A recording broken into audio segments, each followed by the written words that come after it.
Saudara-saudari terkasih, salve, salam sehat untuk kita semua.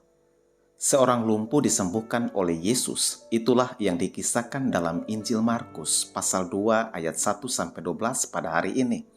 Dari kisah ini, kita memperoleh beberapa pelajaran penting untuk hidup kita. Yang pertama adalah iman. Orang lumpuh itu dan kawan-kawannya beriman pada Yesus. Mereka mengetahui bahwa yang mengajar di Kapernaum di sebuah rumah itu adalah Yesus, Sang Mesias, Putra Allah.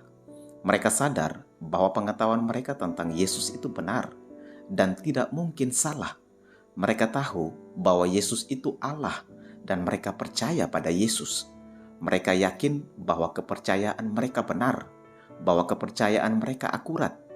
Mereka bertemu dengan seorang yang sungguh luar biasa, yang tidak mungkin untuk direduksi ke dalam analisa apapun. Mereka bukan saja mudah untuk mengenali Yesus, tapi juga sangat mudah untuk menghidupi suatu hubungan dengan Dia. Mereka tidak saja percaya pada Yesus, tapi juga berserah pada Yesus. Mereka tidak saja berserah pada Yesus, tapi juga menerapkannya. Mari kita memperhatikan bagaimana cara Yesus memperhatikan mereka, menembusi mereka hingga sumsum terdalam tulang belulang mereka. Yesus melihat mereka sampai menembus kedalaman diri mereka dan menemukan iman mereka. Ketika Yesus melihat iman mereka, Dia berkata kepada sahabat mereka yang sakit itu, "Hai anakku, dosamu sudah diampuni." Di sini bukan berarti imanlah yang menyelamatkan orang itu, karena pada dasarnya iman tidak bisa menyelamatkan siapapun, termasuk kita. Tapi Yesuslah yang menyelamatkan orang lumpuh itu melalui iman. Singkatnya, orang lumpuh itu dan para sahabatnya beriman kepada Yesus, dan karena itu, Yesus pun menyelamatkan sahabat mereka.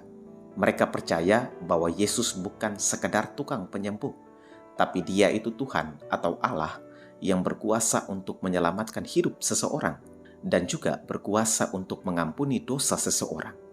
Hal ini tentu berbeda dengan para ahli Taurat, yang tidak percaya bahwa Yesus itu Allah, tapi malah mencapi Yesus sebagai penghujat Allah. Tapi Yesus juga tidak memaksa mereka untuk begitu saja percaya kepadanya.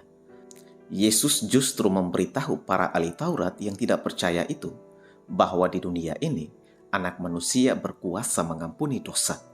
Lihat, hanya Allah dan hanya Allah saja yang bisa mengampuni dosa. Kita tidak bisa mengampuni dosa kita sendiri, karena kita bukan Allah. Dan kita juga bukan Allah-Allah kecil.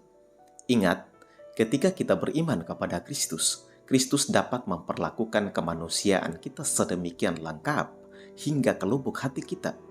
Ketika kita bertemu Kristus, kita menemukan diri kita sebagai seorang manusia. Terkadang ketika kita berhadapan dengan tantangan, dengan hambatan, dengan rintangan, kita mulai ragu-ragu, kita mulai cemas, kita mulai putus asa, dan iman kita mulai redup.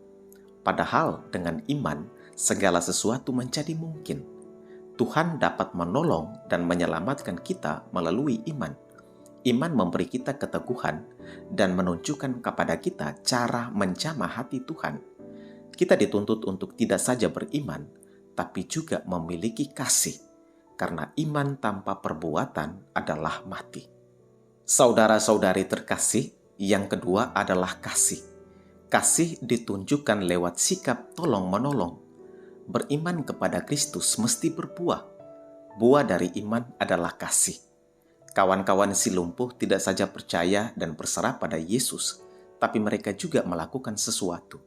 Mereka menggotong sesama mereka yang lumpuh itu, menolongnya untuk bisa sampai kepada Yesus. Banyaknya masa tidak menjadi tantangan atau hambatan bagi mereka.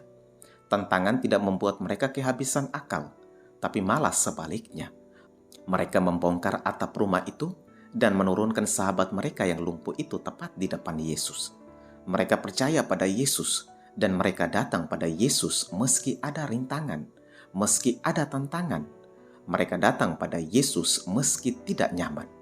Mereka tahu bahwa jika orang sakit itu diletakkan di hadapan Yesus, ia akan disembuhkan, ia akan diampuni, ia akan diselamatkan. Itulah yang ada dalam kamus mereka. Mereka mulai menjalani hidup yang sungguh berbeda dari hidup sebelumnya mereka jalani. Yesus melihat mereka ada perubahan dari ingat diri menjadi ingat orang lain. Mereka percaya pada Yesus dan karena itu mereka berusaha melakukan semua yang Yesus katakan. Mereka percaya kepada Yesus dan karena itu mereka berjuang menjalankan semua nasihat Yesus. Kita mesti yakin bahwa kepercayaan kita pada Yesus itu benar, tidak keliru, dan akurat. Yesus itu pribadi yang kita yakini benar dan kita bergantung pada Dia. Orang Kristen berarti orang yang percaya pada Yesus. Percaya pada Yesus berarti melakukan semua yang Yesus katakan. Percaya kepada Yesus berarti setia menjalankan nasihat Yesus. Zaman sekarang, ada orang Kristen yang menolong sesamanya hanya karena alasan pencitraan. Ada orang Kristen yang enggan untuk menolong sesamanya yang susah karena takut rugi.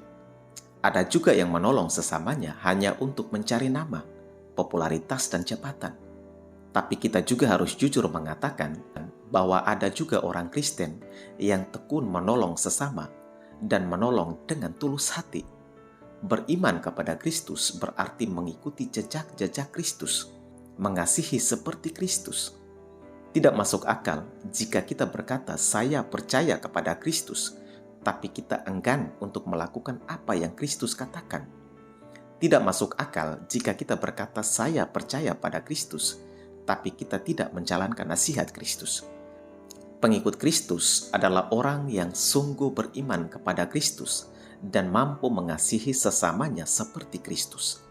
Semoga dari hari ke hari kita semakin beriman kepada Kristus dan bersedia untuk selalu menolong sesama yang susah yang ada di sekitar kita. Tuhan memberkati kita semua.